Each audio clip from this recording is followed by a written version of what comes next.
Finally decided to get the iron because I have a couple of friends who had it, and they kept telling me how great it was and how good the results they were getting.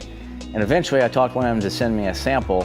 Once I got it, I was extremely impressed. Basically, no matter what I did, I could not replicate the results that they were getting with the iron.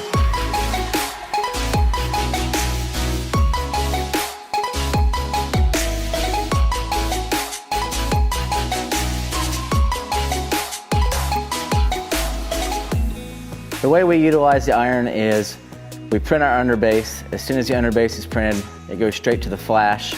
The very next print head, we use the iron. We do not let the shirt cool down. We print at a speed of 20% to 30% in both the print and the flood. We use it at 60 psi, 300 degrees, with 15 degrees on the squeegee angle. The benefits that we've seen from the ROQ Iron are just glass smooth finished prints. By having a fibrillation-free underbase, we get better opacity, we use less ink on our top colors.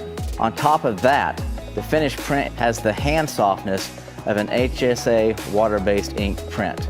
We can actually, with the iron, make plastisol printing feel like acrylic water-based inks. So if you want to take your prints and your shop's abilities to the next level, I highly recommend the ROQ Iron. It's just another great tool to give great opacity, the absolute smoothest prints, and it will just put you one more step ahead of the competition.